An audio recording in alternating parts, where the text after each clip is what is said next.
पारकंतो सनम नी भेरी फेर दिन ना पिना पारकंतो सनम नी भेरी फेर दिन ना पिना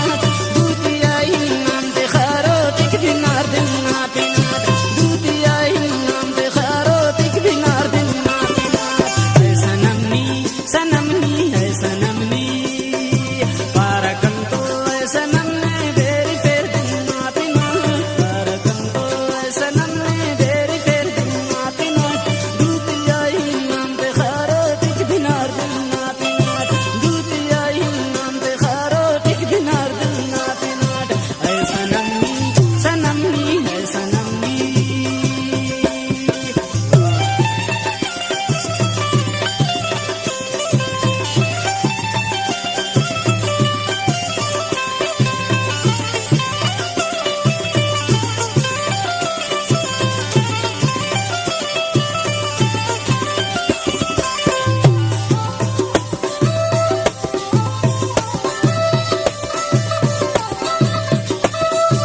लगवा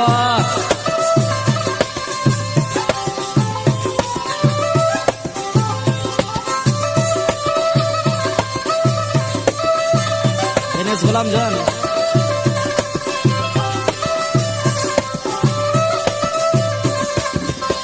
मस्जिद आई सुमरा दा बरदरासी ने खन बरदरासी ने खन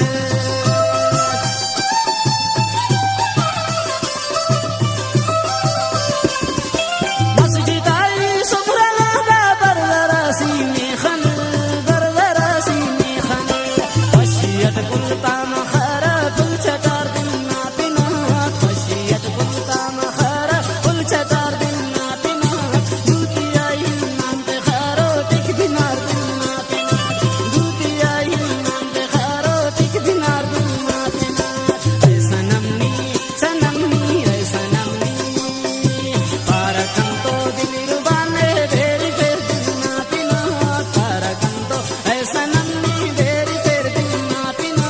दूतिया ही नाम ते खारो तिक दिनार दिन ना पिना दूतिया ही नाम ते खारो तिक दिनार दिन ना पिना है सनम नी है सनम नी